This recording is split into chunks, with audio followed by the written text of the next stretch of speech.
بسم اللہ الرحمن الرحیم۔ جی ہم عام اور خاص یہ کچھ ابحاث ہم نے پڑھی ہیں۔ اس کے بعد آج کا جو سبق ہے اصول فقہ میں وہ ہوتا ہے لفظ مشترک۔ لفظ مشترک سے مراد یہ ہے کہ بعض اوقات ایک لفظ جو ہے وہ کئی معانی کے لیے بنایا جاتا ہے، اس کے کئی معانی ہوتے ہیں اور وہ ہر معنی کے لیے الگ الگ جو ہے وہ بنایا گیا ہے۔ مثال کے طور پہ پیچھے ہم نے ایک مثال تو پڑھی تھی کہ لفظ قرء، ثلاثت قروء جو قرآن مجید میں آیا ہے کہ وہ 3 حیض یا 3 طہر۔ اب لفظ قرء جو ہے یہ چونکہ دونوں کے لیے استعمال ہوتا ہے، حیض کے لیے بھی اور طہر کے لیے بھی، تو دونوں کے لیے یہ بنایا گیا ہے۔ اس کی دوسری مثال ہے لفظ عین۔ عین آنکھ کے معنی میں بھی استعمال ہوتا ہے، عین جو ہے وہ چشمہ کے معنی میں بھی استعمال ہوتا ہے، عیون جس کی جمع آتی ہے۔ اسی طرح لفظ عین جو ہے وہ آنکھ والا، یہ جاسوس کے معنی میں بھی استعمال ہوتا ہے۔ تو اب دیکھیں گے ایک ہی لفظ ہے اور یہ سارے معنی اس کے ایک طرح کے حقیقی ہیں، وہ ان کے لیے بنایا گیا ہے۔ یہ نہیں کہ اصل معنی جو ہے وہ ایک ہے باقی اس کے مجازی معنی ہیں، یہ نہیں ہے، یہ بنایا ہی ان کے لیے گیا ہے۔ اسی طرح لفظ مولا جو ہے وہ آزاد کرنے والے اور جس کو آزاد کیا جائے دونوں کے لیے کہا بولا جاتا ہے یہ لفظ، تو یہ بھی مشترک ہے۔ اب اس کے بعد دوسری بات جو سمجھنے والی ہے وہ یہ ہے کہ ایک لفظ کے مشترک ہونے کے اسباب کیا ہوتے ہیں، کیوں یہ مشترک جو ہے وہ کہلاتا ہے۔ تو اس کا پہلا سبب یہ ہے کہ مختلف قبائل نے اس لفظ کو مختلف معانی کے لیے وضع کیا۔ ایک قبیلے نے اس کو ایک معنی کے لیے، دوسرے نے دوسرے معنی کے لیے، تیسرے نے تیسرے معنی کے لیے۔ تو اب وہ جو سارے ہی کلام عرب کا حصہ بن گئے تو اب ایک ہی لفظ کے کئی معانی جو ہے وہ معروف ہو گئے۔ تو ایک تو یہ سبب ہے کہ مختلف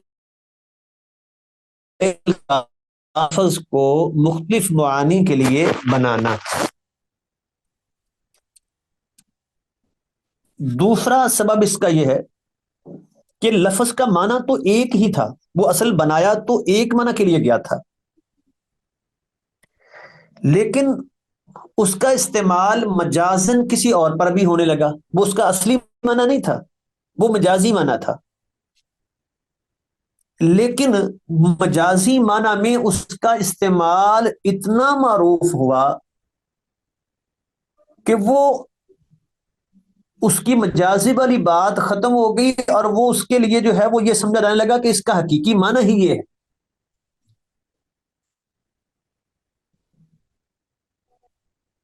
تو اب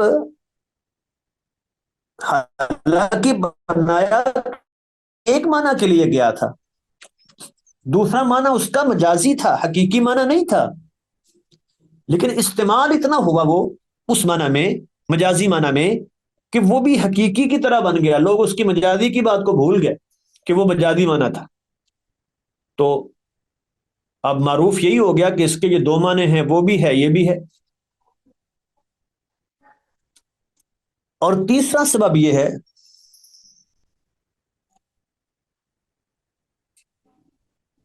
کہ ایک لفظ جو ہے وہ ایسے مفہوم کے لیے بنایا گیا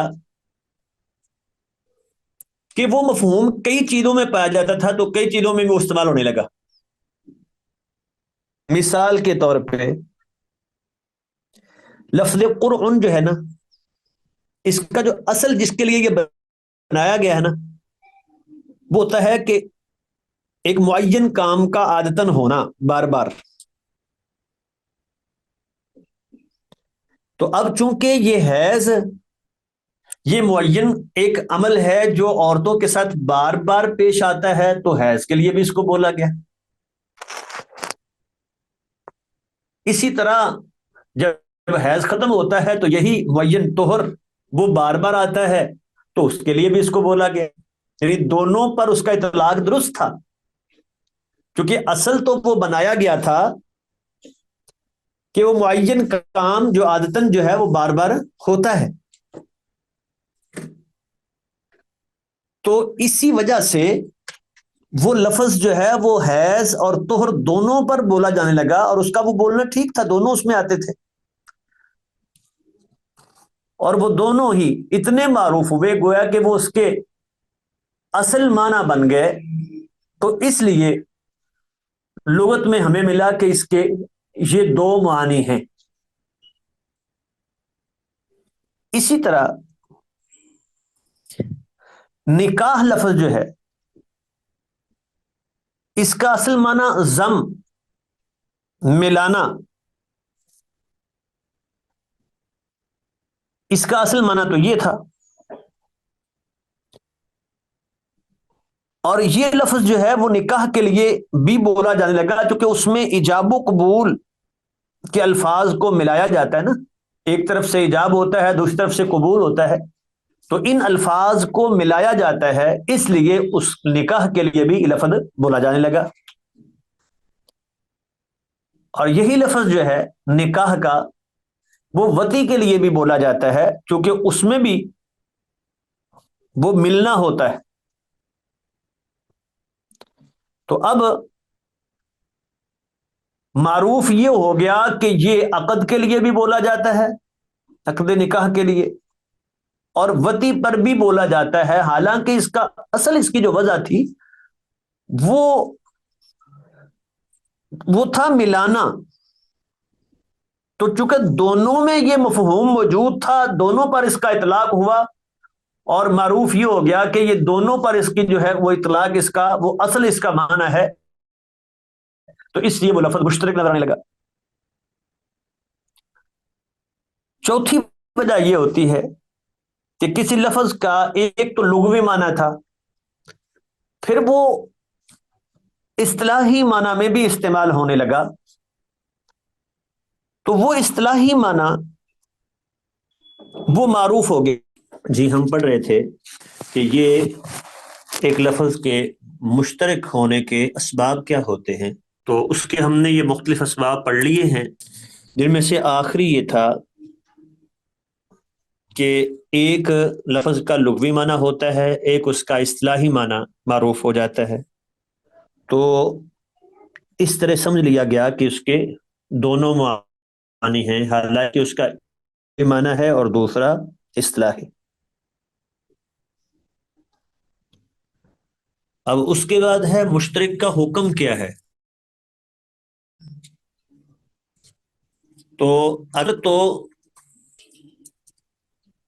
یہ اشتراک اس طرح ہو کہ ایک اس کا لغوی معنی ہو اور دوسرا اس کا اصطلاحی معنی ہو، شرعی معنی، تو پھر شرعی معنی کو ترجیح دی جائے گی، اس کا وہ معنی شرعی کیا جائے گا، اصطلاحی معنی مراد لیا جائے گا، لغوی معنی مراد نہیں لیا جائے گا. مثال کے طور پہ قرآن مجید میں ہے الطلاق مرتان. اب یہاں لفظ طلاق جو ہے اس کا ایک تو لغوی معنی ہے، وہ ہے قید سے چھوڑ دینا، ٹھیک ہے. تو الطلاق کا اگر لغوی معنی لیتے تو کھول دینا، کوئی بندہ ہوا ہے اس کو کھول دینا، یہ بھی طلاق ہے. لیکن الطلاق مرتان میں ہم یہ لغوی معنی مراد نہیں لے سکتے، بلکہ وہ جو معروف اس کا معنی ہے شرعی معنی، کہ اس کو زوجیت سے آزاد کر دینا، زوجیت کے رابطے کو کھول دینا، تعلق کو جو ہے وہ کھول دینا،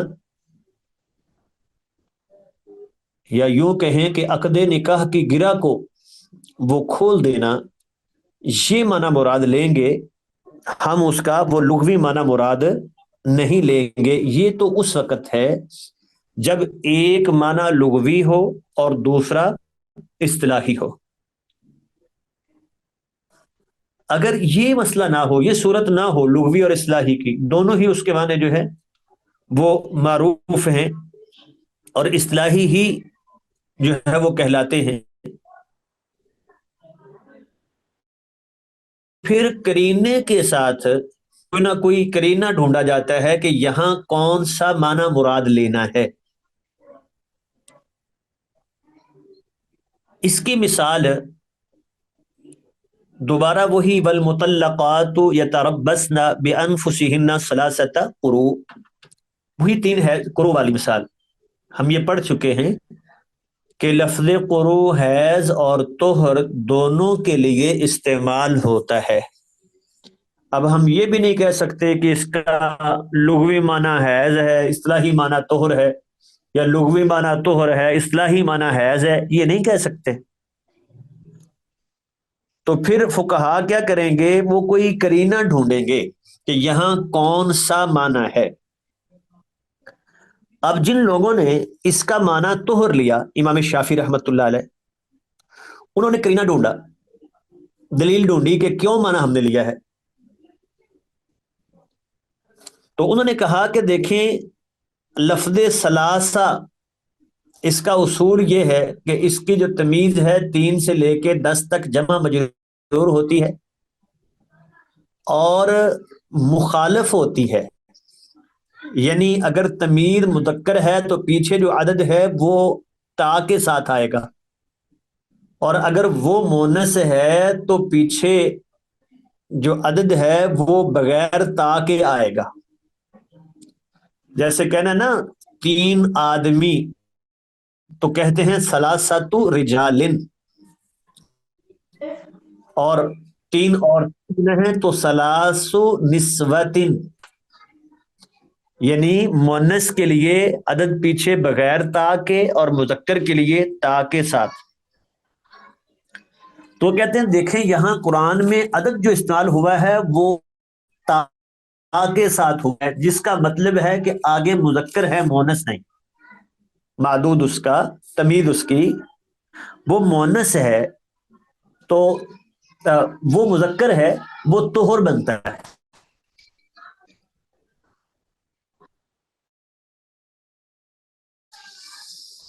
کہا کہ اس سے مراد حیض ہے، انہوں نے بھی دلیل ڈھونڈی، انہوں نے کہا کہ لفظ ثلاثہ خاص ہے، جس کا معنی یہ ہے کہ یہ عدت یتربصن بانفسہن ثلاثۃ قروء، یہ مکمل ہونی چاہیے، نہ اس سے زائد نہ اس سے کم۔ اگر ہم اس کا معنی حیض نہیں لیتے تو عدت جو ہے وہ مکمل ہو ہی نہیں سکتی، اس لیے کہ اگر ہم طہر معنی کر لیا ہم نے، تو جس طہر میں طلاق دی اس طہر کو شمار کریں گے یا نہیں؟ اگر ہم اس کو شمار نہیں کرتے، اس کے بعد 3 طہر اور شمار کرتے ہیں، تو وہ چوتھا طہر بنا، وہ آدھا گزرا تھا، وہ بالکل شروع میں طلاق دی تھی، وہ آخری دنوں میں طلاق دی تھی، تو پھر تو یہ 3.5 یا 3.25 جو ہے وہ عدت بنے گی، یعنی 3.5 طہر 4.25 طہر، وہ 3 پوری تو نہ رہی، جبکہ خاص کا تقاضا یہ ہے کہ وہ بالکل وہی ہو، اس میں کوئی کمی بیشی نہ ہو۔ اور اگر حیض معنی لیتے ہیں تو اس صورت میں واضح ہے چونکہ طہر میں طلاق دی تو اس کے بعد پہلا حیض آیا ایک، پھر دوسرا حیض آیا دو، تیسرا حیض مکمل ہوا تین، بس یہ پورا بنتا ہے۔ طہر کی شکل میں اگر شمار کرتے ہیں اس طہر کو جس میں طلاق دی ہے تو عدت کم بنتی ہے، کیونکہ وہ آدھا گزر گیا تھا، طلاق دی تو وہ آدھا طہر ہے، تو اگلا طہر اس سے اگلا طہر یہ 2.5 طہر بنے، 3 تو نہیں ہوئے پورے، حتیٰ کہ آخری دن جو ہے طہر کے آخری دن طلاق دی تو یہ تو بالکل 3 سے 1 دن زائد بنا اور 2 سے 1 دن زائد بنا، 3 تو پورے ہو گئے ہی نہیں، اور نہیں شمار کرتے تو پھر جو ہے وہ زیادہ بن جاتے ہیں۔ تو اس لیے وہ کہتے ہیں یہ قرینہ ہے، یہاں یہ دلیل ہے کہ یہاں معنی اس کا حیض کیا جائے گا، طہر نہیں کیا جائے گا، اور ہم یہ بات بیان کر چکے تھے کہ یہی بات صحیح ہے یہاں۔ اسی طرح دوسری مثال ہے وَإِن كَانَ رَجُلٌ يُورَثُ کلالہ۔ اب یہ کلالہ کا لفظ جو ہے اس کا معنی کیا ہے؟ کلاس پڑھا رہے ہیں، 2 گھنٹے کلاس جی۔ وَإِن كَانَ رَجُلٌ يُورَثُ كَلَالَةً، یہ کلالہ کا معنی یہ بھی ہے کہ ایسا شخص جو فوت ہوا ہے اور اس کے نہ اس کی اولاد ہے نہ اس کے والدین ہے۔ اسی طرح اس کا معنی یہ بھی ہے کلالہ کا کہ وہ رشتہ دار، وہ وارث جو نہ باپ ہے نہ اولاد ہے، اور اسی طرح وہ قریبی رشتہ دار جو باپ یا اولاد کی طرف سے رشتہ دار نہ ہو اس پر بھی یہ لفظ بولا جاتا ہے۔ تو وَإِن كَانَ رَجُلٌ يُورَثُ كَلَالَةً یہاں کون سا معنی ہوگا؟ تو یہ وراثت کی بات ہے، تو فقہا نے یہاں یہ جو ہے وہ ڈھونڈا کہ یہاں اس کا معنی ہے کہ وہ شخص جس کے نہ والدین موجود ہوں نہ اس کی اولاد ہو، وہ آگے جو الفاظ ہیں اس سے جو ہے وہ یہ قرینہ مل جائے گا کہ یہ معنی مراد ہے۔ تو یہ ہے کہ اگر اصطلاحی معنی کئی ہیں تو پھر اس وقت قرینے کے ساتھ کسی ایک کو ترجیح دی جاتی ہے کہ یہاں کون سا معنی ہے۔ اس کے بعد اگلا سوال ہے کہ ابھی ہم نے یہ پڑھا کہ مشترک کے ایک سے زائد معانی ہوتے ہیں، تو کیا ایک وقت میں ایک ہی معنی مراد ہوگا یا ایک ہی وقت میں ایک سے زیادہ معنی اس کے مراد لیے جا سکتے؟ تو اس بارے میں 3 قول ہیں۔ پہلا قول یہ ہے کہ ایک وقت میں مشترک کا صرف ایک معنی مراد لیا جا سکتا ہے، بے شک اس کے دوسرے معنی بھی ہیں، آپ متعین کریں گے ایک معنی، اور ایک وقت میں آپ کہیں گے یہ ایک ہی معنی ہے۔ جیسے پیچھے ہم نے مثال دی یہ قروء کی، حیض ہے یہ طہر، اب یہ تو نہیں کہہ سکتے کہ اس کا معنی حیض بھی ہے اور طہر بھی ہے، ایک ہی وقت میں دونوں مراد ہے، کہ متعلقہ عورتیں جو ہیں وہ 3 طہر اور 3 حیض انتظار کریں، دونوں معنی کریں، یہ نہیں ہوگا۔ ایک وقت میں جس نے طہر کیا اس نے حیض نہیں لیا، جس نے حیض منع کیا اس نے طہر نہیں لیا، تو ایک وقت میں چونکہ وہ الگ الگ کئی معانی کے لیے وضع کیا گیا ہے، تو ایک وقت میں تو اس کا ایک ہی معنی وضع کیا گیا نا، وہ دوسرے نے الگ طور پہ دوسرے معنی کے لیے وضع کیا، تیسرے نے تیسرے معنی کے لیے وضع کیا، تو جب وہ وضع میں ایک سے زیادہ معنی نہیں ہے اس کے، وہ الگ الگ وضع کیے گئے، تو پھر ایک وقت میں ایک ہی معنی اس کا مراد لیا جا سکتا ہے. اور دوسرا قول یہ ہے کہ نہیں، ایک وقت میں ایک سے زیادہ معانی مراد لیے جا سکتے ہیں. وہ مثال پیش کرتے ہیں، کہتے دیکھیں قرآن مجید میں ہے الم تر ان اللہ یسجد لہ من فی السماوات و من فی الارض. اللہ کے لیے آسمان و زمین کی ہر چیز، والشمس والقمر والنجوم والجبال والشجر والدواب وکثیر من الناس، یہ سارے سجدہ کرتے ہیں، سارے سجدہ کرتے ہیں. اب دیکھیں سجدہ، اس کا معنی گویا کہ یہ مشترک ہو گیا، چونکہ انسانوں کے لیے رکھ دینا اور غیر انسانوں کے لیے ہے یہ اطاعت و فرما برداری. یسجد لہ، تو شمس و قمر نجوم و جبال کی کا سجدہ کیا ہے کہ وہ اس کی اطاعت کرتے ہیں. ٹھیک ہے، انہیں کوئی اختیار نہیں ہے کہ وہ اپنی مرضی کر سکیں، تو وہ اس کے پابند ہیں. یہ جو ہے وہ معنی اب انسانوں کے لیے اس کا معنی ایک ہی وقت میں اور ہے، اور دیگر جو اشیاء ہیں غیر جاندار ان کے لیے ایک ہی وقت میں معنی دوسرا ہے. تو کہتے ہیں دیکھیں دونوں معنی ایک ہی وقت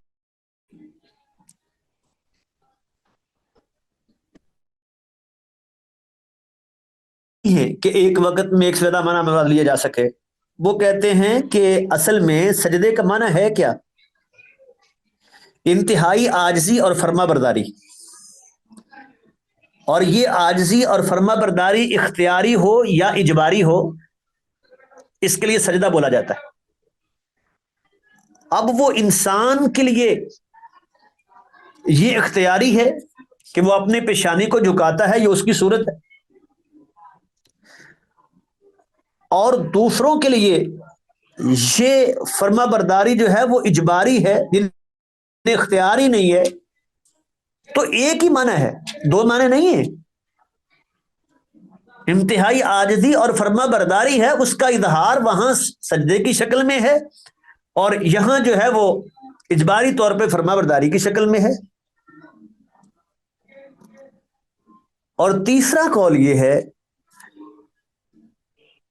کہ اگر تو وہ لفظ ایسا ہو جس کا معنی نفی میں ہو، تو نفی کی صورت میں اس سے عموم مراد لیا جا سکتا ہے، اس بات میں نہیں. نفی میں سارے معنی مراد ہوں گے، اس بات میں ایک وقت میں ایک ہی مراد ہوگا.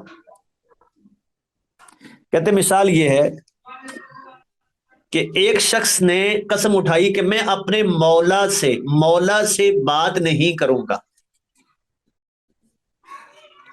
اب مولا ہم پڑھ چکے ہیں آزاد کرنے والا اور جو آزاد ہوا ہے دونوں ہی مولا ہیں. یہ بندہ خود غلام تھا، آزاد ہوا، اور پھر اس نے آگے غلام آزاد کیے، تو اس کا آقا بھی ہے اور اس کے غلام بھی ہیں. اب اس نے قسم اٹھائی کہ میں اپنے مولا سے بات نہیں کروں گا. تو کہتے ہیں کہ اگر وہ اپنے آقا سے بات کرے گا جو اس کا مالک تھا، تب بھی اس کی قسم ٹوٹ گئی، کیونکہ یہ نفی ہے، بات نہیں کروں گا. اور اگر غلام سے نیچے جو اس کا غلام تھا، اس کا آزاد کردہ تھا، اس سے بات کرے گا تب بھی قسم ٹوٹ گئی. تو دونوں معنی مراد لیے جائیں. لیکن اس بات میں ایسا نہیں ہوگا. لیکن صحیح بات یہ ہے، یہ اختلاف اپنی جگہ پہ، ایک وقت میں مشترک سے ایک ہی معنی مراد لیا جائے گا، ایک سے زیادہ آ سکتے. صحیح بات یہ. اب یہاں تک ہو گئی. اس کے بعد اگلی بحث ہے کہ لفظ جن معانی میں استعمال ہوتا ہے، کبھی تو اس کا معنی وہ ہوتا ہے حقیقی، اور کبھی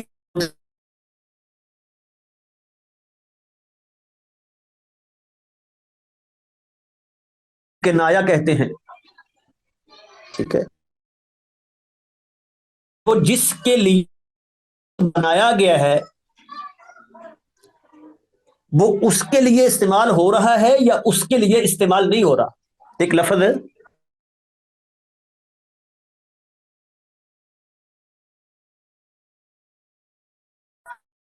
استعمال نہیں ہو رہا تو اسی طرح بنتی حقیقت، مجاز، صریح اور کنایا. پہلی قسم ہے حقیقت. جو لفظ اپنے موضوع ہو یعنی جس کے لیے بنایا گیا ہے اسی کے لیے استعمال ہو، یہ حقیقت ہے. اور پھر حقیقت کی تین قسمیں ہیں: حقیقت لغوی، حقیقت شرعی اور حقیقت عرفی. لغوی یہ ہے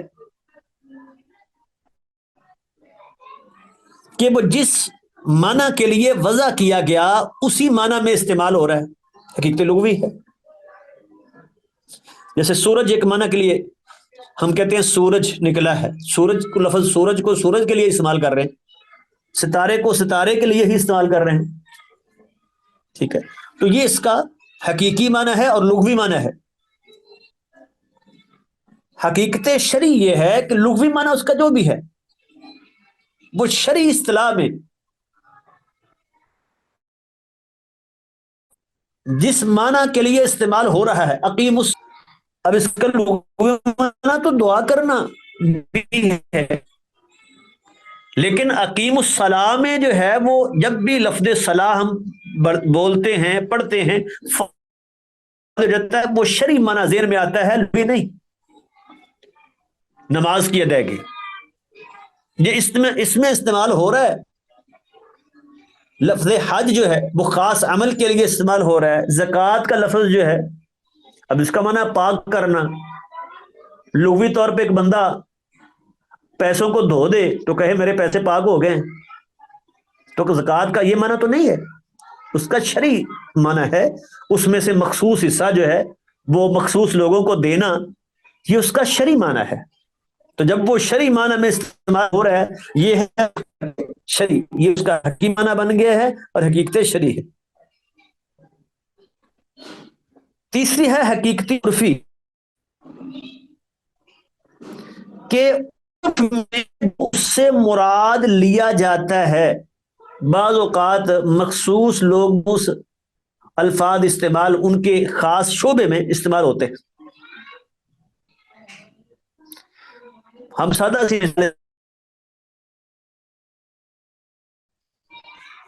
چلے جائیں گے ورکشاپ میں تو وہ کاریگر کہتا ہے چھوٹو 4 نمبر پکڑو، اب وہاں دیکھیں وہ 12 نمبر سے مراد 12 نمبر وہ وہاں ان کے عرف میں خاص اصطلاح ہے جس کا ایک مخصوص مفہوم ہے، وہ سمجھ رہے ہیں اس سے مراد کیا ہے. ٹھیک ہے. ہم یہ نہیں کہیں گے یہ اس کا مجازی معنی ہے، حقیقی معنی ہے اس کا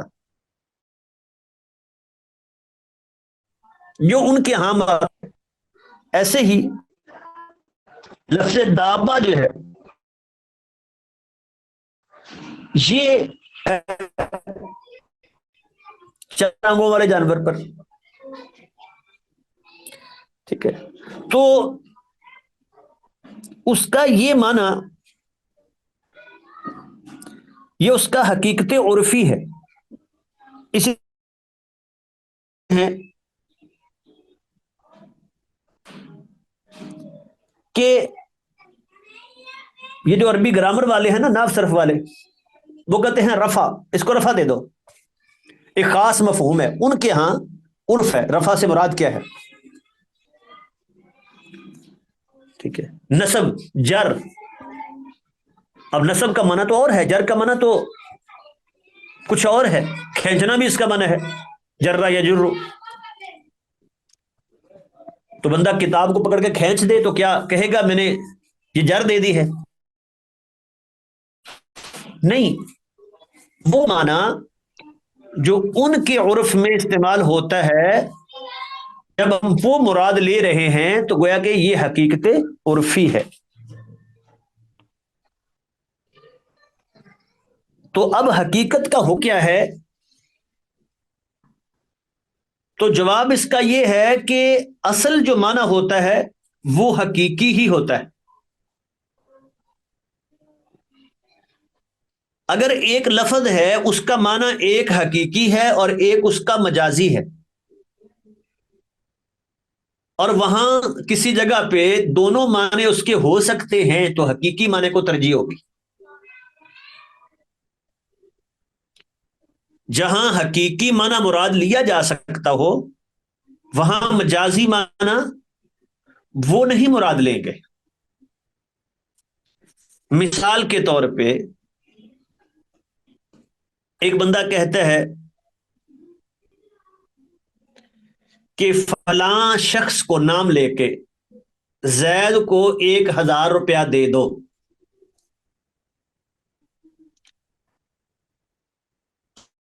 اب سے لفظ ہیں، زید ایک شخص متعین ہے، ٹھیک ہے، اور 1,000 روپیہ وہ رقم متعین ہے. تو اگر بندہ دوسرا یہ کہے کہ نہیں جی اس کی مراد یہ تھی کہ اس نے احسان کیا تھا، اس کے احسان کا بدلہ دے دو، یہ مجازی معنی ہوگا اگر یہ مراد لیا جاتا ہے. تو جب حقیقی معنی مراد لیا جا سکتا ہے، اللہ اکبر، تو پھر اس وقت اس کا مجازی معنی مراد نہیں لیں گے. اسی طرح ایک اور مثال جو ہے، وہ ایک عورت فوت ہو گئی، صحابیہ تھی، مسجد کی صفائی کرتی تھی، تو اللہ کے نبی کو بتایا نہیں گیا، جا کے دفنا دیا گیا، جنازہ پڑا، صحابہ نے دفنا دیا. تو آپ نے پوچھا، فرمایا دلونی علی قبرها، مجھے اس کی قبر پر لے جاؤ. اب آگے حدیث کے لفظ کیا، فصلی علیہا، وہاں جا کے آپ نے نماز پڑھی. یہ اس کا حقیقی معنی ہے. یہ بھی کہا جا سکتا ہے کہ نہیں جی دعا کی، وہاں جا کے دعا کی، یہ لغوی معنی ہے. تو صلی کا لفظ جو ہے، جب وہ حقیقی معنی اس کا اصطلاحی معنی جو ہے وہ آ گیا ہے نماز کا، تو اس وقت وہی معنی مراد لیا جائے گا. یہ نہیں کہیں گے کہ اس سے مراد کچھ اور ہے، کوئی دوسرا معنی ہے. تو جب حقیقی معنی مراد لیا جا سکتا ہو تو پھر مجازی معنی مراد نہیں لیں گے.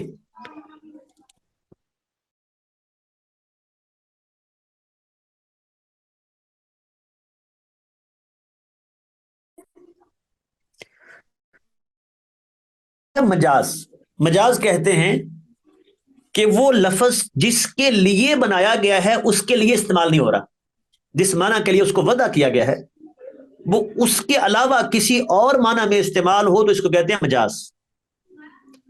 ہم اسلام میں بولتے ہیں غیر ما ہوا لہو، غیر موضوع لہو، جس کے لیے اس کو بنایا گیا ہے وہ اس میں استعمال نہ ہو. مثال کے طور پہ اسد شیر کے لیے، ایک درندے کے لیے یہ لفظ بنایا گیا، اسد شیر. اگر ہم کہتے ہیں میرا بیٹا تو شیر ہے، کیا مطلب ہے؟ یہاں ہم مجازی معنی لے رہے ہیں، وہ شجاعت بہادر کے معنی میں یہ مجاز ہے. ٹھیک ہے، تو مجازی معنی کا حقیقت کے ساتھ کوئی نہ کوئی جو ہے وہ ربط ہوتا ہے، کوئی نہ کوئی مناسبت ہوتی ہے، جس بنا پر جو ہے وہ معنی مراد لیا جاتا ہے.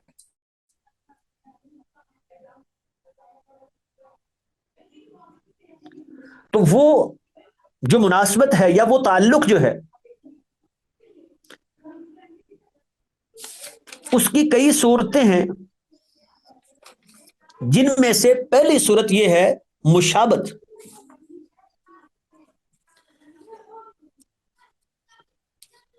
وہ کسی وصف میں دونوں میں مشابت ہوتی ہے، اشتراک ہوتا ہے، تو اسی لیے اسی مناسبت سے وہ لفظ اس کے لیے استعمال کر دیا جاتا ہے. جیسے اسد کا لفظ آپ نے بولا نا، تو اسد شیر بہادری میں معروف ہے، تو وہ شجاعت یہ دونوں میں مشترک وصف تھا، اس بنا پر یہ لفظ جو ہے وہ شیر کی بجائے کسی انسان کے لیے بولا گیا. اسی طرح وہ اہل مدینہ نے جب رسول اللہ صلی اللہ علیہ وسلم ہجرت کر کے جاتے ہیں تو کہتے ہیں طلع البدر علینا، ہم پر 14ویں رات کا چاند طلوع ہو گیا. یہ تشبیہ، وہ چہرہ روشن چہرہ، تو چاند میں روشنی، یہاں روشن چہرہ، تو وہ روشنی مشترک وصف تھا جس کی بنا پر وہ آپ کے لیے بدر کا لفظ استعمال کیا گیا. اسی طرح جو دوسری مناسبت یا تعلق ہے وہ ہوتا ہے اعتبار ماکان، کہ جو پہلے ایک وصف تھا اس کا اعتبار کرتے ہوئے وہ لفظ استعمال کر دینا، حالانکہ اب وہ بندہ ویسا نہیں ہے، وہ وصف اس میں اب موجود نہیں ہے. جیسے وآتوا الیتامی اموالہم، یتیموں کو ان کے مال دو. اب شرع اسلام میں یتیم تو بولتے ہیں بلوغت سے پہلے، بلوغت کے بعد یتیم ہی نہیں ہے. اور آتوا الیتامی کا معنی کیا یہ ہے کہ چھوٹے بچوں کو مال دے دو جو بھی بالغ نہیں ہوئے. نہیں، دوسرے مقام پہ وضاحت ہے وابتلوا الیتامی حتی اذا بلغوا النکاح، جب وہ بلوغت کو پہنچ جائیں پھر وہ ان آنستم منہم رشدن، ان میں دیکھو بلائی کہ وہ ان کی عقل ٹھیک ہے، تو فدفعوا الیہم اموالہم، ان کے مال ان کو دے دو. وہ بلوغت کے بعد دے رہے ہیں، اور بلوغت کے بعد تو وہ یتیم ہے نہیں. یہ ہے اعتبار ماکان، جو پہلے تھا.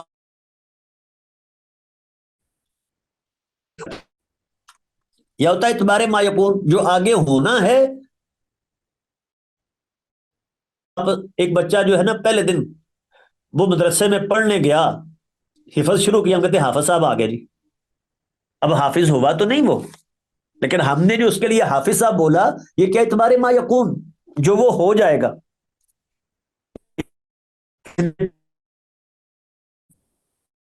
جو ہے وہ میڈیکل پڑھنے لگا، اس کو ہم ڈاکٹر صاحب کہنا شروع ہو جائے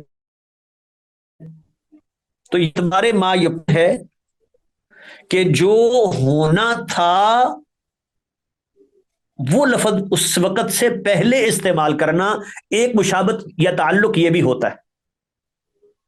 تو ایک تعلق کے وصف کا ہوتا ہے، ایک اعتبار مکانہ، اور دوسرا ہے اعتبار ما یکون. اب چوتھی چیز ہے استعداد، یعنی جو اس چیز میں قوت پائی جاتی ہے، اس کا وہ جو معین اثر موجود ہے اس کا اعتبار کرتے ہوئے. جیسے ہم کہتے ہیں السم ممیت، زہر مارنے والا ہے، یعنی اس میں مار دینے کی قوت ہے، وہ قاتل ہے. ہم کہتے ہیں نا زہر جو ہے وہ قاتل ہے، تو یعنی اس میں مار دینے کی صلاحیت موجود ہے. اس استعداد کا اعتبار کر قاتل استعمال کیا ہے تو اس میں یہ استعداد موجود ہے.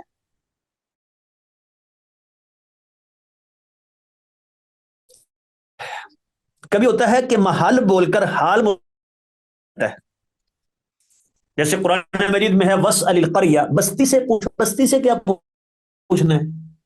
اصل میں ہے اہل القریہ، بستی والوں سے پوچھو. حال مراد لیا، وہ جگہ مراد نہیں ہے بلکہ وہ بستی والے مراد ہیں. تو کبھی یہ بھی اپنے اصل اب بستی سے پوچھو یہ مراد نہیں ہے، گویا کہ اس کا اصل معنی نہیں. تو یہ ہے بول کر حال مراد لینا. تو آگے کچھ مشابتیں اور بھی ہیں، اگلے سبق میں انشاءاللہ ان کو مکمل کریں گے. ابھی کوئی سوال ہے تو آپ کر لیں.